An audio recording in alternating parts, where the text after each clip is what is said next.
It's nice to see a lot of friends out in the crowd tonight. I'm not from Murfreesboro, but I spent a lot of time in Knoxville because I was served the 278th Armored Cavalry Regiment. It's headquartered here in Knoxville, and so a lot of friends here, a lot of old Army buddies. So I always love to be here. We'll talk a little bit about Diane Black tonight. I first met her in her first race when I interned for her, and what I loved about Diane was that she was a fiscal and social conservative that was not ashamed of those values. It was proud of those values and thought we should fight for those values in the legislature. And that's why she ran. And that's what kind of attracted me to her. And a little bit about her personally before I talk about the legislative stuff she's done and the gubernatorial policy. But she's a nurse, and she and her husband Dave live in Gallatin. They've been married for 35 years. They have 3 children. They're grown, 6 grandchildren. They started a business here, and it's a thriving business to this day. And being a nurse is very important to her because that's how she met her husband. She was working in a hospital. He came home from Vietnam. He was a Marine. They met in that hospital, and then came here to start their business. And being a nurse is also part of her story because that's how she came to be involved in the policy arena.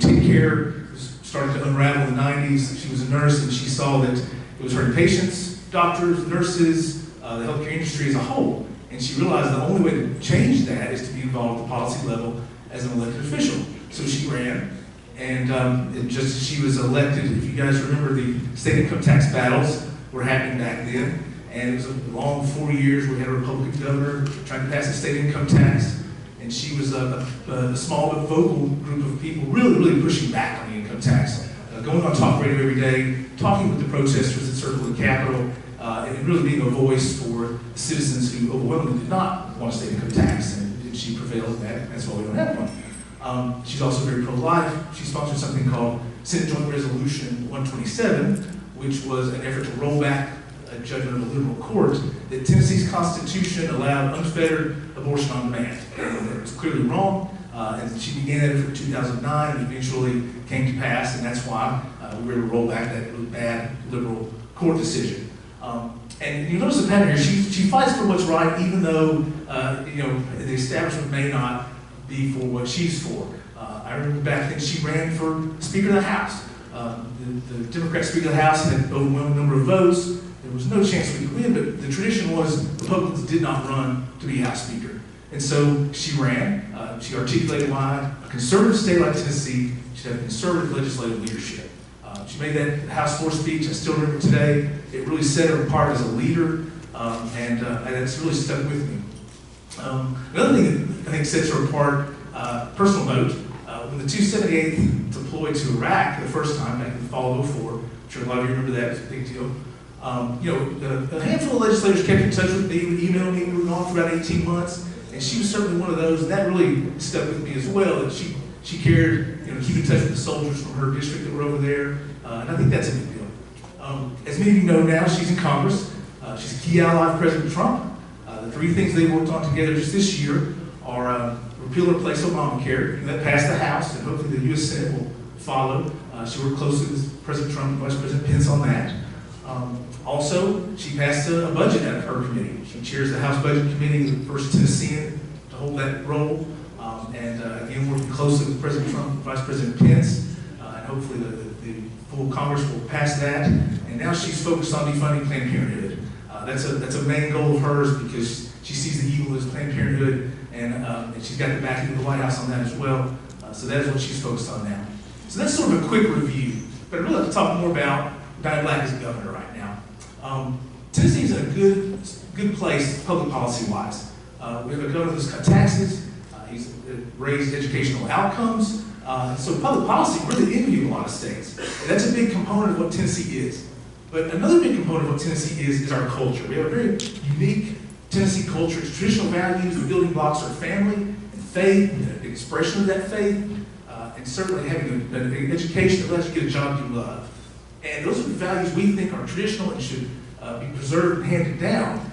And as Republicans, we all know those values are under attack right now. They're attacked on many fronts, whether it's Islamic extremism, if it's illegal immigration in the form of sanctuary cities. I can tell you Diane Black will not have sanctuary cities in Tennessee when she's governor. they'll be illegal, they'll be defunded, or they won't receive money from the state. It just won't happen. But that's just two. There's more. There's Hollywood and major corporations that don't like our religious freedom. They don't like our traditional values at all.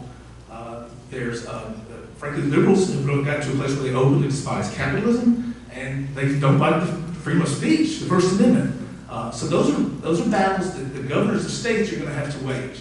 President Trump's doing it, but we're going to have governors that will fight back against those entities trying to tear at the fabric of our culture and our traditional values. And that's why I'm for Diane Black. She's going to fight, she's going to win, she's going to push back against the liberal media, just like President Trump is, and she's going to make sure we can preserve and maintain these great values that make Tennessee what it is and pass it on to the next generation. That's why I'm supporting her. She believes it's very simple. God is God, truth is truth, human life is human life. These are the things that the governors of the states are going to have to push back on because Trump's doing what he can, but state by state, we're all going to have to band together. And I'll end it with, the battles are no longer New York and California. Those places have fallen. The battles are going to be fought in the Southeast, the Mountain West. The state's trying to hold on to traditional values. So if you agree with that, I think Diane's your candidate. If I can say anything to you tonight that will help you get us on our team, please come to me. I'll answer your question and would love to talk to you. And thanks again, buddy, for having me. Hope I can stay in time. I try to talk fast. Hope you listen fast. So thank you very much. You have 1 minute left.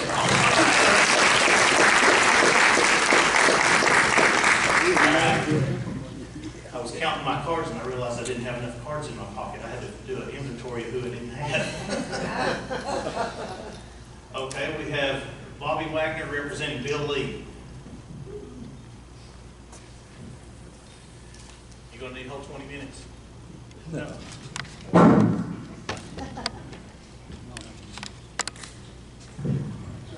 Thank you for coming tonight. And I'm Bob Wagner, representing Bill Lee. I'm not speaking for Bill Lee, but I'm speaking about a friend of mine. Bill Lee is a friend, a personal friend. I've known him for a little while, and he is a man of faith. He's a businessman. He runs a business that his grandfather started back about the time I was born, which is a while back. He is interested in Tennessee, and he's not a politician. It's the first time he's running for office. He is interested in good schools, good jobs, and safe communities. And I think that Bill has leadership and experience and ability to lead Tennessee and to make the decision that we need to make for Tennessee in the future. I have grandkids not far down the road are great-grandkids, and I want them to be successful. And they can't do that without jobs, and I think Bill is a leader in that. I do want to make one side thing. I think we have an excellent field of candidates this time for governor. They all seem to me like kind of folks that we need. But I think Bill has that experience, that leadership. He was the CEO of the business, his own business. He's used to making decisions. He serves on several boards for the state. I can't even repeat those. I can just speak with my experience. Bill and Maria are great people, community-based people. They're interested in the community, interested in the state, and I think Bill will do the right things. And I appreciate your support, and anybody wants to help, we'll be in the back. Come talk to me. Thank you.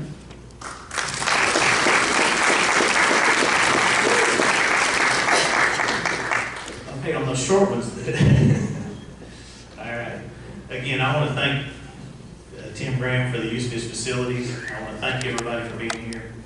And I tell you, this was tough to put together. And you looked at me. Now you get to go third. Beth Harwell.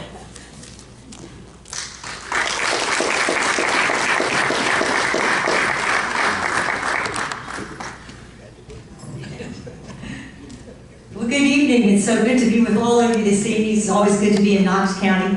I want to give a special thank and shout out to my state representatives who I work with on a regular basis. Jason Zachary, I want to tell you, you couldn't have a better one than Jason Zachary. He's the best. Eddie Smith is with us tonight, as well as Martin Daniel, and I just saw Roger Kane walk in, my dear friend. So Roger, glad you're here. And then I know that Senator Briggs was here as well. It's an honor to serve with those folks in the Tennessee General Assembly. I serve as the speaker of that body, and I'm asked all the time what it's like to be the speaker of the State House. And as a matter of fact, I had a man come up to me here just a little while ago, and he said, boy, being the Speaker of the House must just be like herding a bunch of cats. And I get that all the time. So I was with my dear friend who is the Speaker of the House in Virginia, and I said, do you get all the time that being the Speaker of the House is like herding a bunch of cats? He said, yeah, I do. I said, do you agree? He said, no. I said, well, what do you think being the Speaker of the State House is like? He said, well, it's exactly like being the groundkeeper in a cemetery. I went, the groundkeeper in a cemetery? He says, oh yeah. There's a lot of folks underneath you, and nobody's listening. Well, occasionally I do feel that way, but I will tell you, that's not the case for the men that you send down to represent you in Nashville. They are men of quality and integrity, and it's an honor to serve with all of them. I'll tell you very, very briefly about my background. I'm originally from Pennsylvania. I grew up in a large family, a family of 5. If you come from a large family, believe me, being the baby is the right position to have, and I was the baby in the family of 5. I was a family that grew up in a rural part of Pennsylvania, the Amish country, the Mennonite country up there. And I grew up in a family of great faith that believed in education. So at the age of 16, they sent me to David Lipscomb University in Nashville, Tennessee, which is a Church of Christ college, where I came at the age of 16, and I have never left. It became home. Now, lest you grow concerned, my mom is from North Carolina, so I've got good Southern blood in me, okay? And she happened to meet my father, who was a minor league baseball player, traveling through North Carolina, and that's how they got together. My parents are now deceased, but I'll tell you, the influence that they had on my life lingers on to this day. After graduation from Lipscomb, I attended Vanderbilt University, where I received my doctorate degree. I went on to do a number of things in the private sector and ultimately ended up teaching at Belmont University, a Baptist school there in Nashville. Let me see here. Went to Church of Christ school, taught at a Baptist school, and married a Presbyterian. I think I got all my bases covered. What do you think? I'm in good shape. But I did enjoy teaching at Belmont, and there are a couple things happened to me. The first thing is I really realized how important it was a teacher could have on the influence of a young person's life. And I understood that really what we're lacking in today's academic environment is good moral principles and character education in our schools. The second thing that happened to me is I really solidified my core conservative principles that have guided me as I've led in the State House. And when I became the Speaker of the House, the first thing I did was get up and speak to the body as a whole.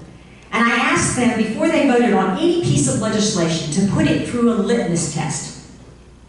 And I'd like to share that litmus test with you because it really defines how I like to govern. The first question was this: does it increase the size of government or not? You see, I believe in limited government. You know, one of the things we take for granted in our great state that we shouldn't is that we balance our budget every year. That doesn't happen by accident. I've had 2 meetings of the budget for next year just this past week. This coming October, I'm going to go with Governor Haslam, along with the constitutional officers, to New York City. I'll sit across from those bonding agencies and lay out the fiscal condition of our state. Now, last year, we walked away with a AAA bond rating. Knock on wood, we'll do that again this year. That matters to you. Having that balanced budget is the best gift we give to you as a taxpayer. Do you know we're only one of 11 states that enjoys a AAA bond rating? When I first became Speaker, the treasurer of our state came to us and said, our pension program is in trouble, and if we don't curb it, if we don't reform it, we're going to wake up with a problem in our hand. And we bit the political bullet, we reformed our pension program. We're one of 5 states that fully funds its pension program.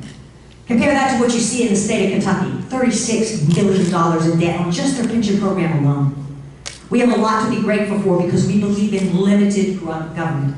We're the 3rd lowest tax state in the nation, and the statistic I love the best, we are the lowest debt state in the nation. Compare that to other states, compare that to the federal government. We have a lot to be thankful for, but it's because we work hard to have that financial condition. I'll tell you the other thing I did when I came in Speaker. I said, we're going to limit the number of bills that are introduced every year. Because you know what? Bills turn into laws, and laws turn into big government. Now, I have traveled this beautiful state of ours many, many times, not only as Speaker, but I was State Republican Party Chairman for 4 years. I never once had anyone, not once, not anyone come up to me and say, Beth, please, pass another law regulating my life. Truly, I want some more regulations on my life. I've never had that happen. But I do have people say, keep the size of government under control. We've done that in our great state. The second question I ask my members to always ask themselves is this: does it make it easier to own and operate a business in our great state? When I came in as Speaker, we reformed our workers' comp and unemployment compensation laws, creating a stable legal environment for businesses to flourish. I'm very proud of that. You know, my husband is a small business owner. And one morning I was getting ready to go speak to a group, and I rather haughtily looked back at Sam and I said, Sam, if there's one thing I, a state legislator, could do for you, a small business owner, what would it be? And he very quickly threw up his hand and said, leave me alone. Right? If you do something for me, it's a piece of paperwork I'm going to have to fill out. If you do something against me, it's a fee or tax I'm going to have to pay. Please leave me alone. So does it make it easier to own and operate a business in our state? We need to do more to remove regulations that are unnecessary. And third and final question is this: does it continue to move us forward in education reform? We've turned a tremendous corner in education in our state. Now, where are we where we need to be? No, we have more to do. But we're one of the fastest improving states in the nation. And as it was mentioned, Common Core, when Barack Obama tried to push Common Core down our throats, our legislators stood up and said, we're going to do what Tennesseans do. We're going to roll up our sleeves and develop our own standards, written by Tennessee educators and Tennessee business leaders. And that's what we did, and it's paid off.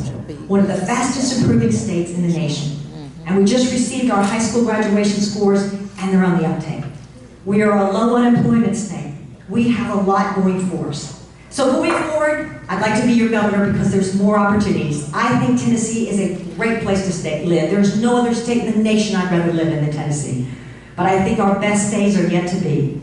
And we need to continue to face. We don't know all the challenges and opportunities that lie ahead of us, but I'll tell you, I have a grasp of state knowledge of government, and I have a willingness to serve.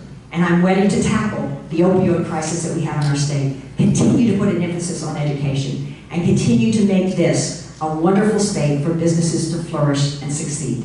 Thank you so much for allowing me to have you here.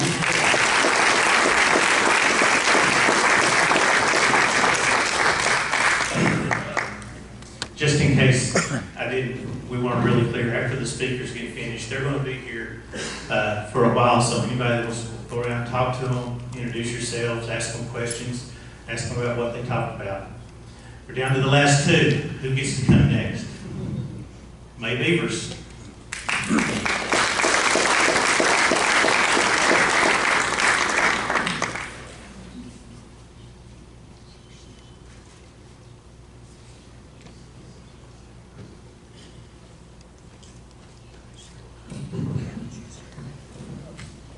Thank you very much. It's an honor to be with you tonight. Thank you for the opportunity to tell you what I'm running on. For those that don't know me, I live in Mount Juliet, Tennessee. I'm one of the least likely people to ever get into politics. I was voted most bashful in my high school class.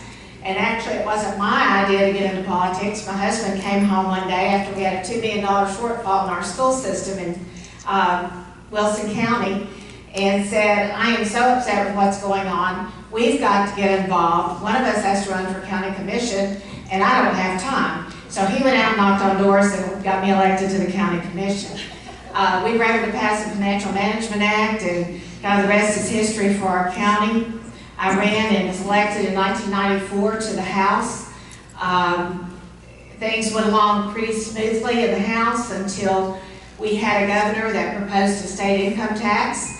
And I'll never forget one of our leadership walking into the room and saying, it's a done deal, we're going to have state income tax. And I thought to myself, over my dead body. And I truly did not believe that we needed one. I thought it was a plus for Tennessee that we did not have a state income tax. So we had a talk show host in Nashville that was touting the income tax. I called him up and I said, what are you doing? We don't need a state income tax in the state of Tennessee. I took a budget to the station for him to take a look at, and he invited me to come on the show. I asked him if I could bring now Congressman Marsha Blackburn with me. He invited us to come, and we talked about waste in the budget. We talked about how we didn't need any more taxes in Tennessee, and the rest is history. People came down, they blew their horns, and killed the state income tax. I am pro-life. I have sponsored a number of pro-life pieces of legislation, informed consent, hospital privileges for doctors, fetal homicide, and then it was an honor for me to carry SJR 127 that became Amendment 1 the year that it needed 2/3 vote to get on the ballot. I'm pro-Second Amendment. Sponsored lots of Second Amendment bills. I don't just say that I will sponsor Second Amendment bills, I do it. I have sponsored constitutional carry. It has not passed thus far. I do believe that we could pass it in the Senate, but then they always get killed in the House subcommittees. If I am governor, I will not only tell you that I will sign constitutional carry, but I will encourage the House and the Senate to pass that piece of legislation. I failed to tell you my background. I told you I had a husband. We've been married 49 years. I have 2 children, 5 grandchildren, and 2 years ago, I came to Knoxville to hear now President Donald Trump speak at one of the rallies. When I heard President Trump speak about illegal immigration, refugee resettlement, and terrorism, I knew that he was the one I was going to support because those were things that really concerned me. So I ended up running for delegate and ended up being chairman of the delegation to the convention to cast 33 votes for Donald J. Trump on behalf of the state of Tennessee. And I think he's doing a great job. I think he needs Congress to go along with him on some things. And he is trying to change our country. And as I said, I was concerned about refugee resettlement and homeland security. We had hearings a couple of years ago on the Chattanooga shootings. We found out that our National Guard couldn't even carry their guns in the recruiting centers. And we had to pass legislation to get that done. Does that make sense? They're trying to defend us. So we did pass that legislation. We also found out that there were students coming to Tennessee on visas, and they're here maybe a week or a month, and they disappear, and we don't know where they've gone. Homeland security will be at the top of my agenda as governor of the state of Tennessee, because I think there's a lot a governor can do to make sure that our state stays safe. As I've traveled the state, it really concerns me that many of the employers that I've met say that we have a real opioid problem in the state of Tennessee. I try to hire people, but almost half of them are on drugs, and we can't find anybody to hire. Met a gentleman in La Follette that said, I was having that problem, started a company, I was building trailers for motorcycles, and he said, so I started getting them out of jail. I started helping them get off of drugs. I started training them to do the job that I needed them to do. Now he has a very successful business. We have a 501c3 at our church, Crossbridge, and they're working with men and women who come out of jail, and they're helping them get off of drugs, and they've told me in no uncertain terms that these pain clinics that are giving them Suboxone and methadone are not getting them off of drugs, they're keeping them addicted. And so we need to do something about that problem. We need more technical schools in the state of Tennessee so that we can train people to get good paying jobs. This is Northeast State where they're training pilots and sheet metal workers and mechanics for jet engines and for drones. And they have a real niche up there because there's a shortage in this whole country of those kinds of jobs. We need to stick to the business of keeping our taxes low in Tennessee so that we can recruit businesses. Not having state income tax is a big plus for Tennessee, but we've also got to attack those regulations that are burdensome. We had a veterinarian that came and helped us in the Trump headquarters last year, and she was redoing a building behind the headquarters. It had been there for a long time, had no drainage problems, but we went to visit her not too long ago, and the Department of Environment and Conservation had made her dig a moat around her building and put a certain mixture of soil and sand and a special mulch that I understand is very expensive and certain plants. So now she's gathering mosquitoes in the water that's holding. And I found out that that's not an EPA regulation, that's the Department of Environment and Conservation regulation. $25,000. Do you know what that does to a small business? And then you have developers that are developing subdivisions, having to put in a $500,000 pond for a 42-house subdivision. What are we doing to our businesses in Tennessee? As far as education is concerned, I've had grandchildren in the school system. They've experienced Common Core. They have experienced the massive testing that's going on in our classrooms. We have teachers who are quitting the profession because of the pressure that's being put on them to teach to the test. And we need to do something about it.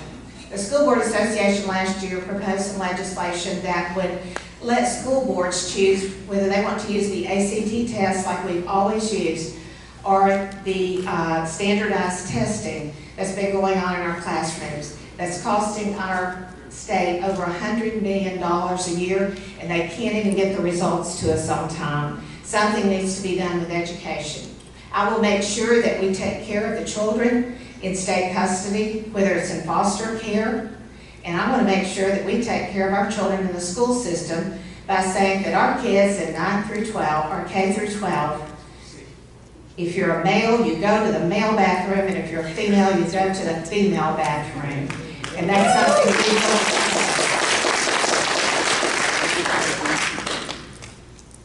I'm going to back up just a second on the gas tax, because you know what affects our state so much are the mandates that come out of Washington.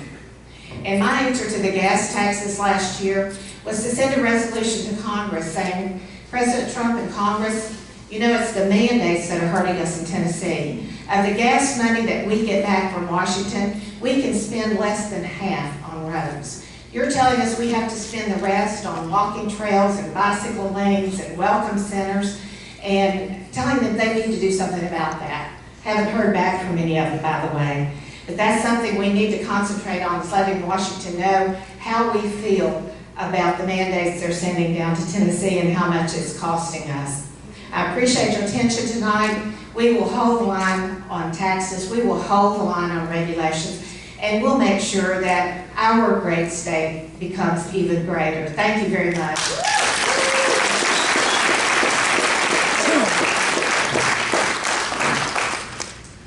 Well, I guess I have to draw the card out of my pocket. Ladies and gentlemen, Kay White.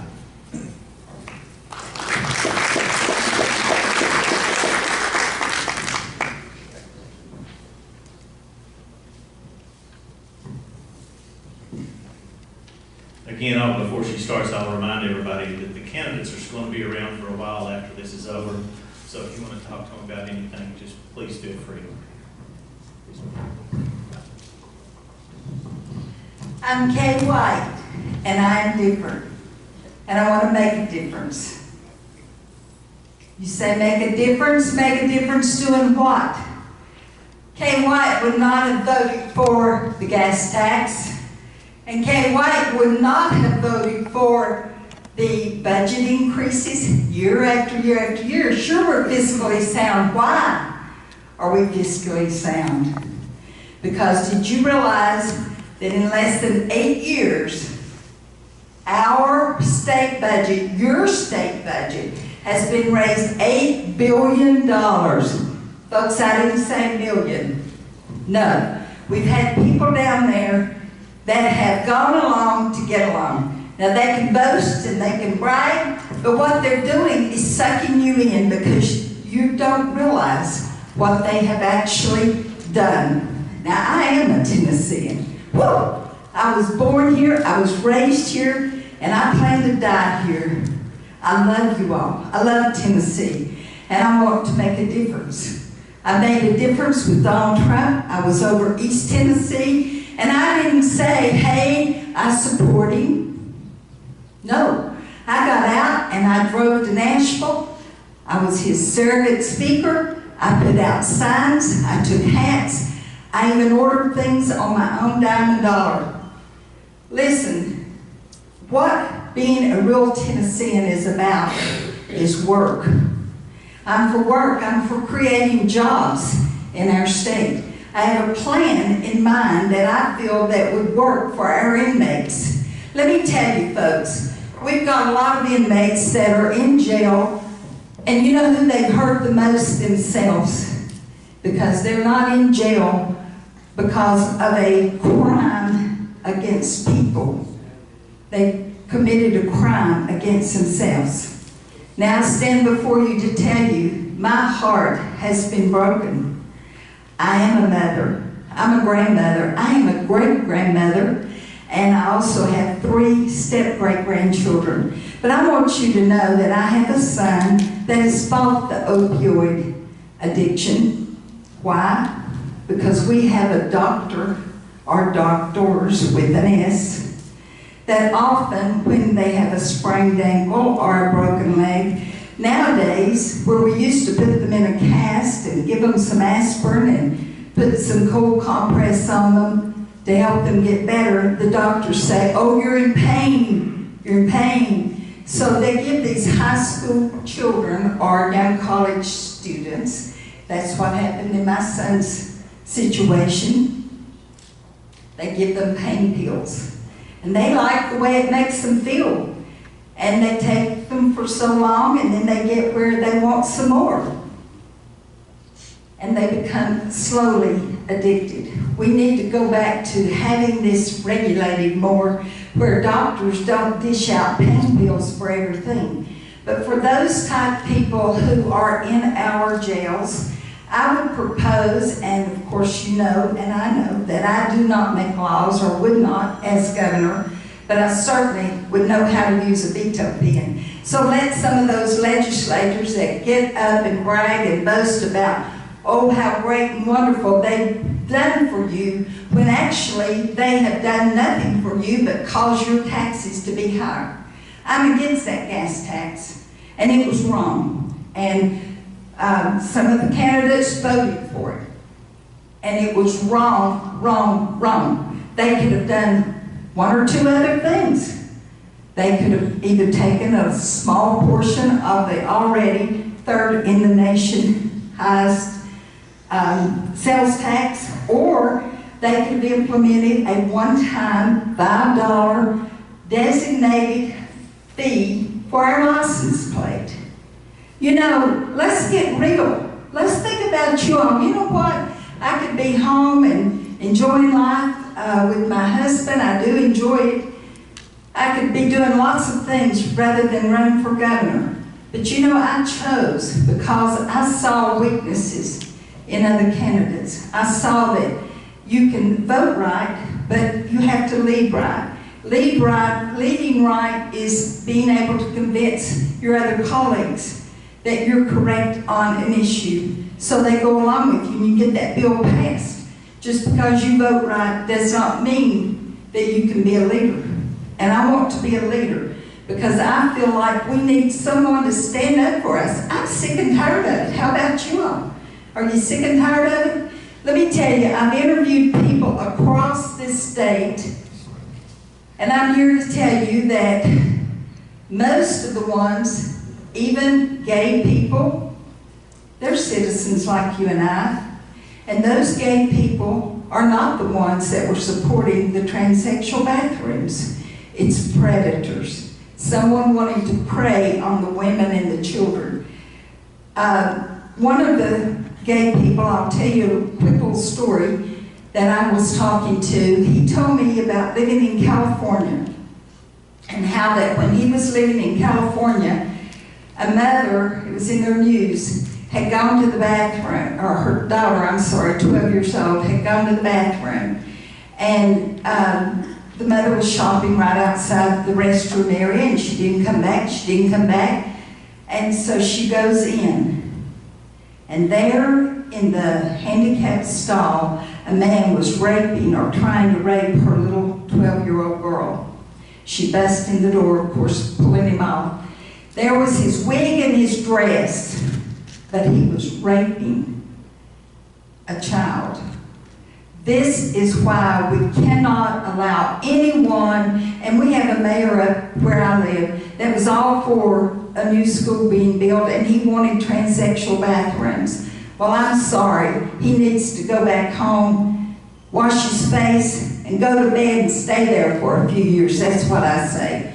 I'm not going to break my integrity or my thoughts or my feelings of what's right and wrong. I was raised in a Christian home. I taught Sunday school 20 years. And let me tell you a little story about that. I had a young lady who was thinking about suicide. because she thought she was pregnant. Luckily, I was the kind of teacher that she could come and talk to.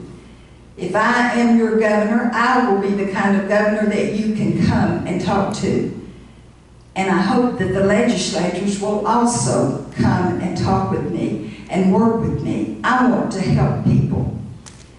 She came and she told me her situation.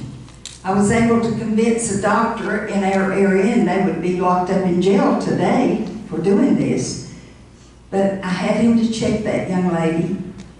And now, of course, you'd have to have a parental signature. Not that that's all wrong, but this little girl was not pregnant. She was able to go to her mother. She feared her mother, and to say, "Mom, I'm not pregnant, but I have missed my monthly time, and I need help. Will you get me to a doctor?" And the good thing is, her mother got her to a doctor. She had a tumor growing inside. That was removed. Her life was saved. She has 2 or 3 children now who are probably grown. You know, time gets away. But there's good stories that come out of what we think to be bad things. But sometimes we're too critical. And I think that there are people sitting right in this room that think if you've ever committed one sin or you've been in jail one time, you should be put down on and all this. Yes, my son has an opioid problem. Once you're an addict, you're always an addict. Whether you're an alcoholic or a sex addict, there's different kinds of addicts. If there were not such things, no one would be out here committing adultery, right? When they've got their wife at home. We've got a problem, and that problem is a sin problem. It's an addict. We're addicted to having our own way in life. We're addicted to thinking we are somebody special. I'm no one special. I'm a mother, a grandmother. I'm the daughter of wonderful parents who were awfully special, and a grandmother. But let's quit being so darn judgmental of other people. I'm against that. One of the other things I wanted to remind you all about is our safety. When I spoke in 2012, I led this state for Rick Santorum. I was his state director. And I was told he can't win. But when I would go on that stage, one of the things I would say to people is, ka-thump, ka-thump, ka-thump, ka-thump. And I got lower because I wanted them to listen. I want you all to listen. I would tell them, that's the heartbeat of our nation, and it is growing weaker every day. And the same thing when I spoke for Donald Trump, I used the same analogy. And our nation is under siege in that we have people coming at us that are being paid by George Soros. You let them start to tear down the statues in this state, and I'm your governor, they will be arrested and put in jail because those statues belong to you, the people. They belong to you because they're public property and they are on public buildings that your tax dollars pay for. You think I won't be tough? Let me tell you, when I had 9 children I raised, 5 of my own. My sister died and I raised 2 of her boys, part of their lives. One of them was with me 8 years. I was organized. I lined their shoes up every Saturday night. I didn't use an excuse, oh, I can't go to church, I have too many children. No, their clothes were laid out and they were clean too, folks. And before they went to bed, I read the Bible every night and prayed with my little children. I was thankful for them. I was younger then. It might be a little hard on me now to raise that many children, but they were a blessing. And I look back on those days and I often think, thank you, God. Thank you for the influence I was able to have on those children. I didn't want to be governor a year ago, didn't even really think about it. And then it was mentioned to me several times, and I meant to help someone else, and I still think they're a wonderful person. But things didn't work out. And after pulling out, people said to me, why don't you stand up for what you believe in? Why don't you be the leader you've been called to be? I started and organized the Tri-City Tea Party. I've been active in our Republican Party. I was active in the Christian Women's Club, but served as an officer. I was the top position in Rainbow Girls back in high school. Everything in high school that I started, I finished. And yes, I wasn't the most bashful one like Miss Mae, but I was very popular because I was a leader. I absolutely jumped in the fire and did things. I got everybody organized. I got everybody yelling and shouting. And that's what I want to do for Tennessee. I want to get you people yelling and shouting, this is our state. If you don't like our state and you're illegal immigrants, get out. That's what I say. What do you all say? Do you agree? Well, I guess I've fussed enough. Again, I'm going to tell you, I am different, and I want to make a difference. I'm sick and tired of our taxes being raised, and then them making you feel like it had to be. No, it didn't. No, it didn't. And your budget, where did $8 billion go? Sure, our budget was balanced, but it's been raised. So it was raised $8 billion in less than 8 years. Where did that money go? I'm going to tell you, a lot of it went to grants and things that none of you all will ever indulge in. None of you will probably ever go to a fine arts center. Was it wrong? You decide. I'm deciding to give the government of the people, for the people, back to the people. Thank you, and I'm really a sweet person. I'm just unnerved, and I'm passionate about what I'm doing, and I want to make a difference. And with your help, I can do it, we can do it, and I will serve you with great pride. Thank you, God bless you, and have a wonderful weekend.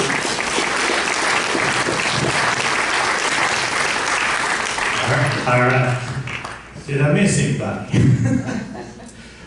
That's it for the speech part. The candidates, you are free to stay here and talk to the people. We've had a few more people come in, a few more people pass through, and I sure would like to speak to you. So enjoy yourselves and get us water, and have a good evening.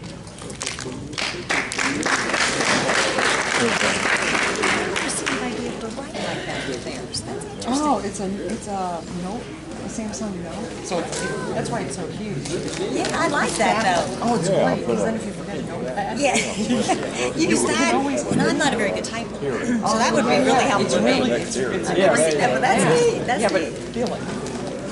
Yeah. Oh, no, that's heavy. Yeah. Ron, how you doing? Oh, no, not at all. I just want to make sure I recognize that. Good to be with you all tonight. I've got a question. Yes, sir. I was going to ask every candidate, Okay. but you're the one here. Okay. I worked at the University of General Counsel. That's a long time. One of the things I've not seen happen, let's see, I worked with the Government Ops Committee from the 70s until 2008. Right. Never had the legislature meddle in university matters. Now, that sounds like I'm making a criticism. I'm not. They didn't have to. Right. One of the things we almost had legislation dealing with is starting new positions like the LGBT. Yeah, yes. Well, if you were, we have a chair of the Board of Trustees. We have a position the board was taken, unfortunately,